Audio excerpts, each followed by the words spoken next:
What's up, you guys? Welcome back to the channel. This is Ryan Aranda here, my best life Paraguay. And today we're going to be checking out the newest video that literally just popped up 2 minutes ago for me from Jack Morgan, right? And I love watching Jack Morgan, man. He covers stuff in a goofy way, in a funny way, but it's serious stuff, And I've been here in Paraguay for a year now, and so every so often I do like to take a look to see what was going on back in the States, right? It's very possible for us expats to go back to the States to visit, work, etc., right? I haven't been to the States in 11 months. So, I remember how it was when I left, but let's check it out now. We're going to check out this one, what happened to being excited for life, right? And I totally understand this on a personal level, right? But we're just going to dive into this. Understand how there's everybody. Yeah. All right, buckle up. This one goes, it seems as if everybody has lost the desire to live and enjoy life, and everyone is just ready for the world to end. Jesus Christ. That's how the internet can really make it seem, but I guess maybe he's got a point here. Let's check it out.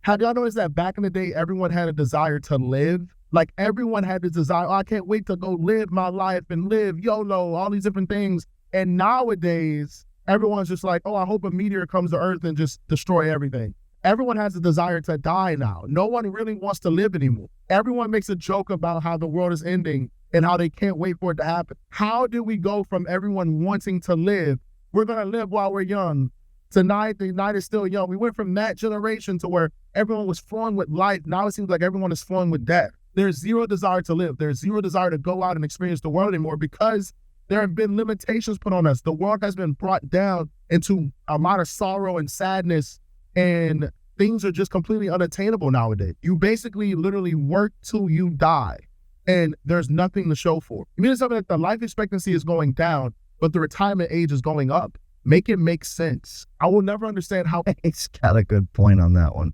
we got here. I will never understand how there's more of a desire for the world to end than there is for people to live their lives the way that they want to. Okay, well, one, it's safe to say it's all about the money. I'm willing to bet in the comment section it's probably going to say that. First comment, because everything's tied to money. Here's something to think about, right? If you are a what's the point person, the world is fucked, I'm going to have to work forever. Put it to you this way. When there's take the money out of it. Okay? You got to work forever. Forget about the money. Okay? I've always been a person where even when I was working jobs I didn't exactly love, right? I was the guy who I'm going to make the best of my situation. Okay? The best times in my life had nothing to do with money. It was all about, I can't wait for Saturday to go skateboarding with the boys and have fun and forget about the world. And I think that's a big part of it, is not having like that friend group, especially as you get older, it gets harder. But like when you're online or like this comes in your feed and this is your algorithm, like right here, like my whole channel, both of my channels are based on talking about the negatives, but I like to have fun. Bring a little, take a hit. Let's get a little kooky. Life is still can be fun if you make it that way. So that's one thing to think about. Like, if nothing truly matters and it's all fucked, there should be a sense of relief to that, right? There should be, take all the rules and just do what you want to do. Dream as big as possible, right? Like, that's how I kind of look at it. That's why I'm like, dude, I could just make money online. Let me do it. Let me go and fuck it. Why not? Let me try it. Like, have something to look forward to. It doesn't always have to be about money, but if it is about the money, go, what can be kind of exciting? Because there is something exciting about trying your own thing and not just clocking in and clocking out for someone else. There is something so exciting about it. I can't really explain it. You'd have to just try it out. Because that is something me and my boy Nestor, who helps me run this channel, we get a little geeked up about it. Even if the money's not crazy big, it's like, man, look what we did this month. Like dicking around on the internet. You know, we're talking about real stuff and trying to, like, we're looking at the world too, how you guys do. But there is a level of fun to life still. Okay, let's go through the comments. Blake. Yeah, no, all right.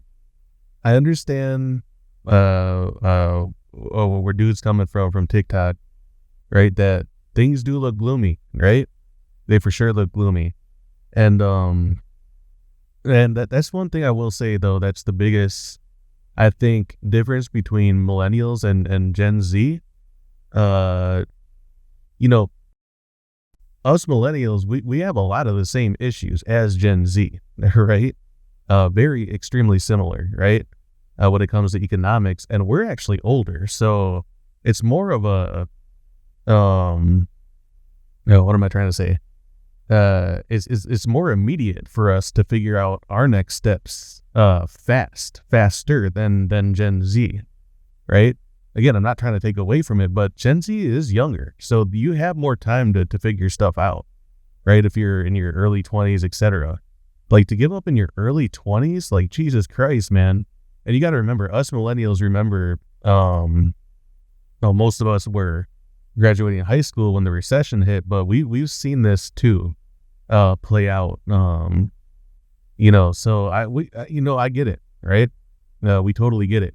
And a lot of millennials actually, I don't think that Gen Z realizes this either, though, that a lot of millennials went to war in Afghanistan and Iraq too. That's something not talked about either. You know, I have a couple buddies who did, and you know, not as many Gen Z has had to do that, right? So they I don't know, that there was something about that period too that was like really dark for millennials, right? It was you know, after 9/11, what happened for us in middle school, and there was a certain sense of you know, between when we got to high school, the economy crashing, a lot of people didn't know what to do, go to the military, etc. I want to say, like, most guys had thought about going to the military, and millennials, you know, I considered it until certain things happened, etc. A lot of guys did, so right. Millennials, not really though. Might be some exceptions, but you know, there were active wars going on.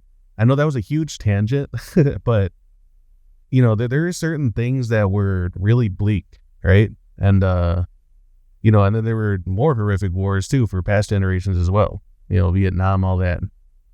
That was a huge tangent, but I guess what I'm trying to say is that, like, Gen Z is way more doomer, right? And I totally get it for economics, but I think millennials do have a little bit healthier of an outlook. Like me and Jack, who are trying this out. I mean, he got way more. He's full time on you know, on his channel, right? And that's the goal for a lot of us who are doing YouTube, right? For this to be our full time thing. And yeah, man, but like, you know, I joke around quite a bit too, and a lot of people don't know how to, and not even a little bit.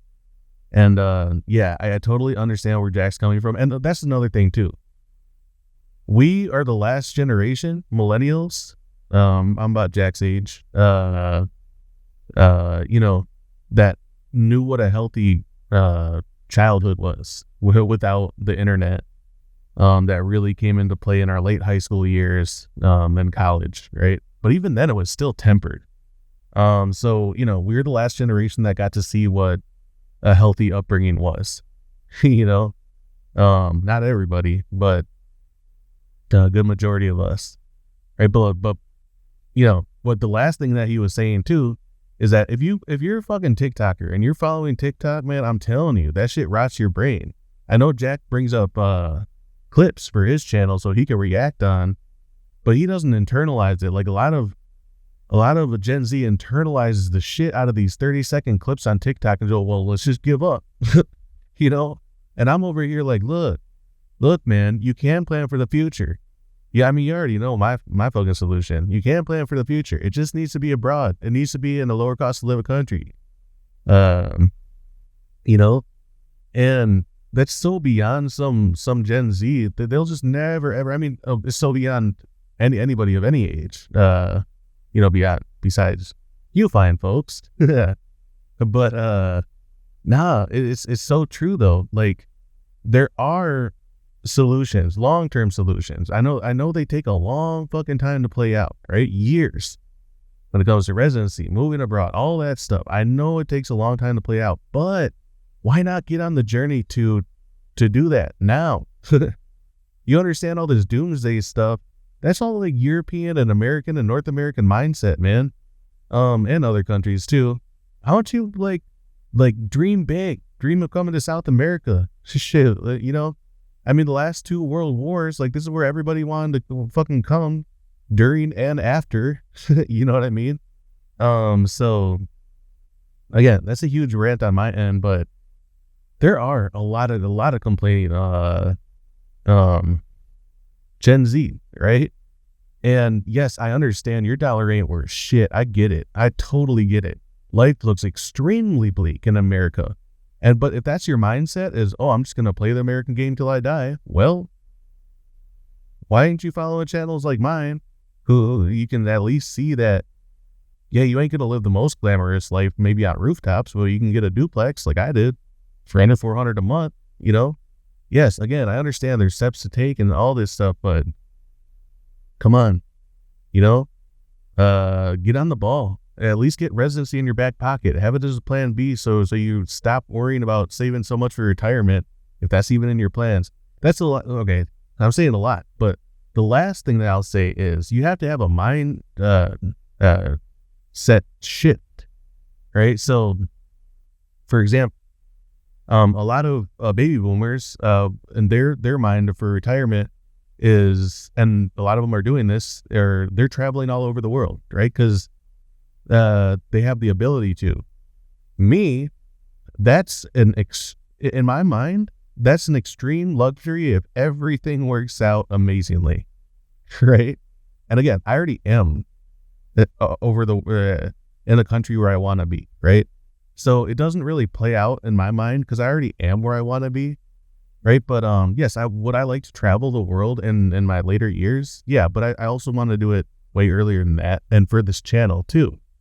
Right? But, when I think about retirement, I'm perfectly fine doing little trips, if that. And just, hopefully being a grandfather and just being there around for my family who I would like to have live close, etc. That's my idea of retirement. I don't need to hop on planes to Europe twice a year or 3 times a year. I don't need to hop on planes to the Middle East, to Dubai or to Southeast Asia 2 or 3 times a year. I'm already at where I want to be, and I just want to be there present as an older man, so that's like, I know like everybody's, oh, let's move to Florida and then that'll be our home base and we'll play golf and then we'll just travel the world 4 times a year. I don't even care about that. I just want to be in the country where I want to be at full time when I'm retired. You know what I mean? So anyways, that's the whole mindset shift that a lot of people need to just start accepting. You know what I mean? We're not going to have these glamorous retirements where you're just going to hop on planes all over the world. That's not, I mean, that's, it's not, it's very unrealistic. You know what I mean? So anyways, let's keep going. Like, let's break this down because he does have a point. And I will probably say, yeah, money. But if money's going to be the big all and we're all probably not going to be rich, then we got to come to a healthy level of fuck it and still kind of live our lives anyways. I mean, that's kind of where I'm getting at.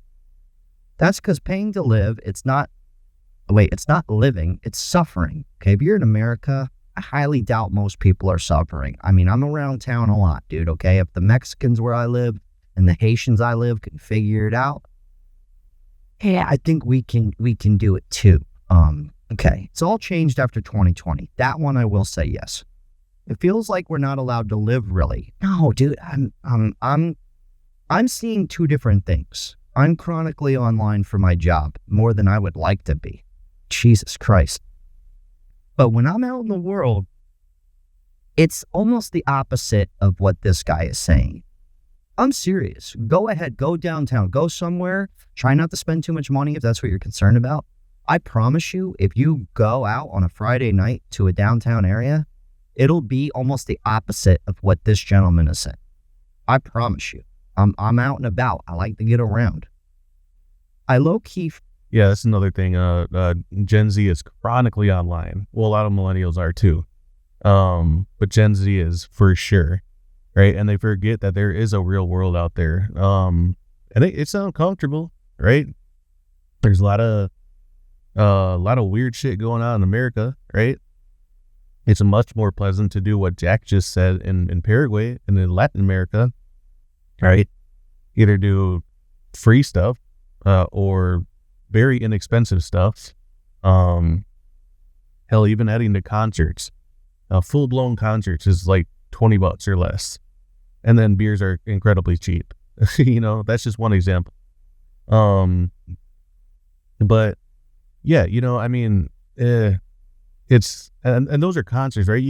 Why I hang out at the food park? Because it's relatively cheap, here in Paraguay.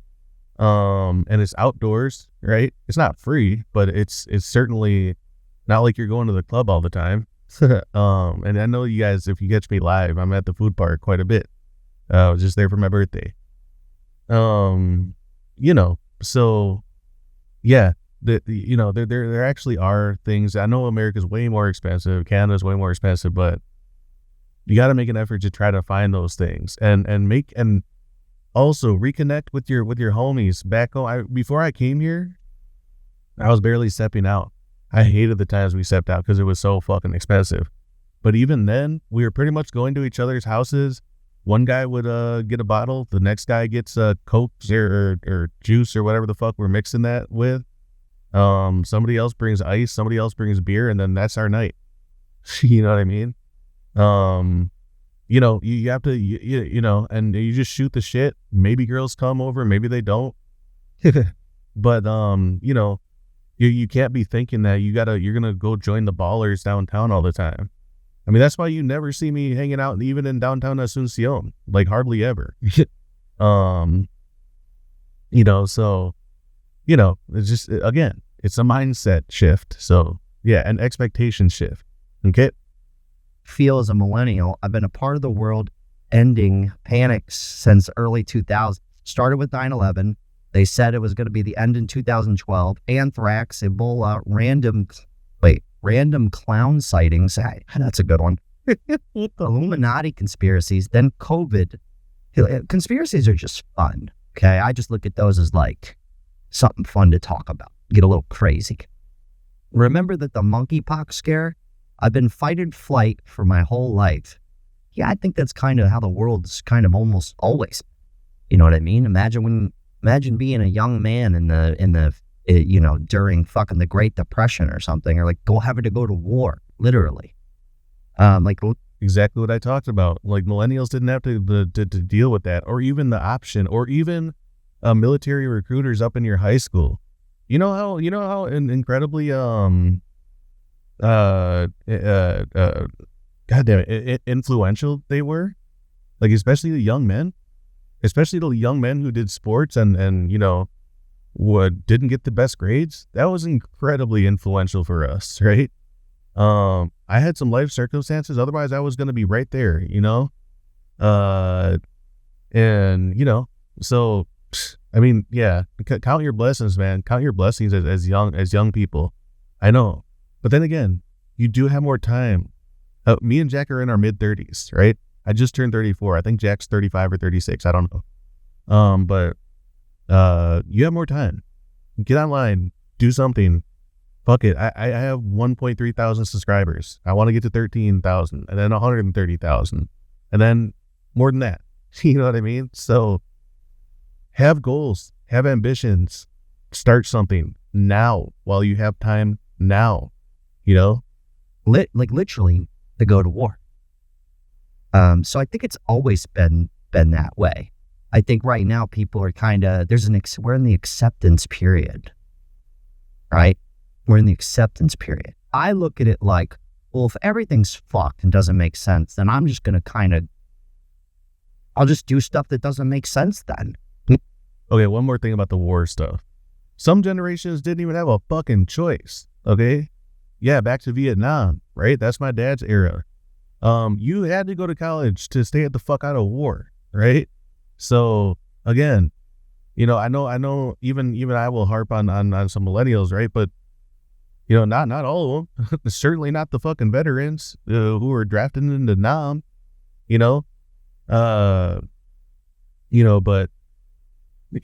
just again, count your blessings, man, for real. Maybe that will make more sense, if that makes sense. We are tired of the beast system. I want to go home. Oh, okay, that's deep. All right, let's see. Because the world is horrible, I feel like we live in a parallel universe where the right is wrong and wrong is right. Yeah, like I said, when this stuff, the regular thing we've been promised, safe jobs, all that, college doesn't make sense, you go the opposite way. And we do kind of live in a parallel universe. I mean, think about it. You could listen to music, watch TV or YouTube or Instagram or TikTok, and all of the music you like, TV, YouTube you like, and TikToks you like, the guy right next to you could know none of that stuff. So we are there was a point in time where like everybody knew it was on TV. There's only 20 channels. So in that regard, yes. And like I said, it's both. If you're chronically online, that actually is really interesting. I don't think about that enough. That like there are more commonalities, even with my generation, with millennials, right? There are more commonalities that you could point out and be like, hey, remember that thing about our childhood? And everybody would go, oh yeah, for sure. But then Gen Z, I mean, you can't even name one cartoon that y'all all know, right? And even I didn't even grow up with cable, right? So a lot of people were bringing up stuff like cable stuff, but I at least knew about it, like Hey Arnold, like right there, like that was like Nickelodeon. I never had that channel, but I at least knew what it was. You know what I mean? But yeah, and even like trends and stuff, like that kind of stuff. Y'all were on the same page. Now everybody can just be in 10,000 different online groups, let alone real life groups. You know what I mean? And thought processes and all this stuff, right? Yeah, man. I mean, and so I don't know. The youngest generation is just so indoctrinated, and in the bad ways too. Again, I understand the economics is crushing, soul crushing, right, for everybody. But at the same time, you do have the ability to do what Jack says, to what I preach, to get online. I know it takes a long time to start to build up a subscriber base, right? And then branch out and to do other things. Like I do consultations and that kind of stuff. But still, you still have to start. You're young. You have time. I mean, like, please, you know what I mean? And I'm not talking about mental health stuff. That's completely different. I'm just saying like overall outlook, right? Like just please, like Christ, you have the ability to be more creative, And then again, easier said than done, but come on, man. Consuming this kind of content, you're going to be more thinking like this guy is versus people who literally watch none of this stuff and they are out here. Oh, my best friend in the world just discovered who Dave Ramsey is. And he's obsessed. He's a grown man, 36-year-old man. It's as if he found something that he didn't know existed. And I'm like, I'm tapped in, I know all about this. And he's just now going, oh my God. But he doesn't worry about any stuff. He's excited for life, right? Even though he's got to work 70 hours a week. He's stoked. So I don't want to say. It's not just a generational thing. It's get the fuck out of America, dude. People here suffer economically way worse, right? Not everybody, right? And there's actually, ironically, the middle classes here is going to surpass America one day, believe it or not. I'm already seeing it because of house prices and even apartment prices. They're about a third of people's salaries here, even though people's salaries is extremely low. Living costs is low, and the people's salaries are, what they are in America, but living costs are extremely high. So it's your purchasing power. Anyways, not to go down that rabbit hole, but the point is that, yeah, there's a lot of nihilism in America. There's a lot of negativity, and it doesn't even have to go that far. It doesn't even have to go to all this conspiracy, all this like, oh my God, what's the point of everything? It doesn't even have to go that far. It's hey, what you doing this weekend? I don't know, nothing, man. I ain't got no money and shit. I'm just fucked, man. We're all just fucked. You know, that was the majority of me and my friends' conversations right before I left, because we were feeling the everything crunch, unless like a couple people had high salaries, but you know, even them, they were getting houses that they could barely afford, etc. And then once they got more money, their money started immediately going into those assets, right? Which you have to pay for a good 30 fucking years plus. So anyways, the point is that, like, again, if you're able to get out of America, please get out of America. Easier said than done, but at least try. Travel first, figure out where you want to live, then get out a game plan to do so. It's kind of like people are still out here living it, man. It's just you can't get too consumed with it. AI is taking over, people losing their jobs. We are getting sicker and sicker. Our food, our air, our water is toxic. Oh my God. Yeah, I'll leave this dude's link down below here, but like, it's fun. It's good to talk about. Like, here's what I'm going to say. Even when things weren't that bad, I'm 35, bring it back to when I was 20 years old. Things were still pretty chill. I mean, 2008 had happened, but like 20-year-olds weren't tripping as long as you had your parents. Like, you're like, all right, no big deal. You know, you're not worried about the economy crashing when you're 20. But even when things were good, there's always been, like, this has always been a thing. Now it's just exploded because of TikTok and YouTube and Instagram, you name it. But I like it to look at it and go, okay, cool. You know, kind of like reverse engineer it, which I think is a good thing. I think in the long run, I think the more and more people, because you're only going to want to, dude, you can't be sad for too long. I'm going to end on that. How long can you be like, fuck?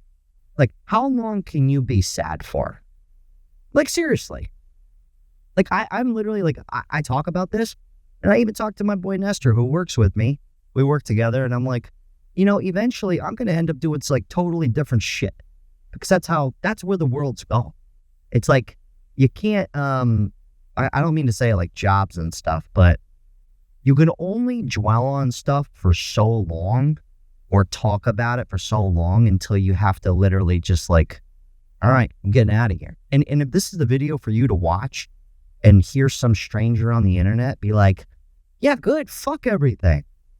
But like, there's like, choose some stuff to be happy about. What are you going to be doing 25, doom and gloom till you're fucking dead? No, you're not. It'll probably piss you off for a while, and then good, you get over it. But he does have a point with that. I think we're just going through like a bit of a kind of reset. People are kind of that you gotta get pissed. You gotta get a little bit pissed before you decide to make a change in your life, if that makes any sense. Anyways, hell of a talk. Thanks everybody who bought a shirt, the Caddy Daddy Classic. It really came out fun t-shirt. I get weird. I get geeky about stuff, like stuff behind me, cool shit.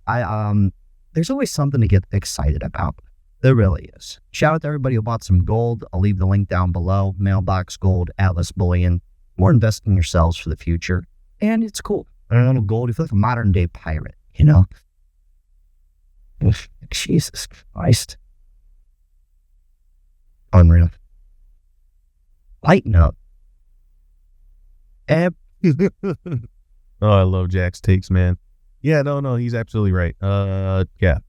There are legitimate things to be concerned about. I completely understand that. Keep planning, keep treading, keep adapting to the changing world. I know. For so long, there was an equation, right? You did this, you were gonna be good. That's not us anymore. That's not millennials. That's not Gen Z. That's not the generations after us, unless you do something that's extremely always been and always will be stable enough. You think about healthcare, that kind of thing, or the health field. I mean, that kind of thing, right? Otherwise, everything else is incredibly unstable. Try to get your projects going online. Try your best to get something online.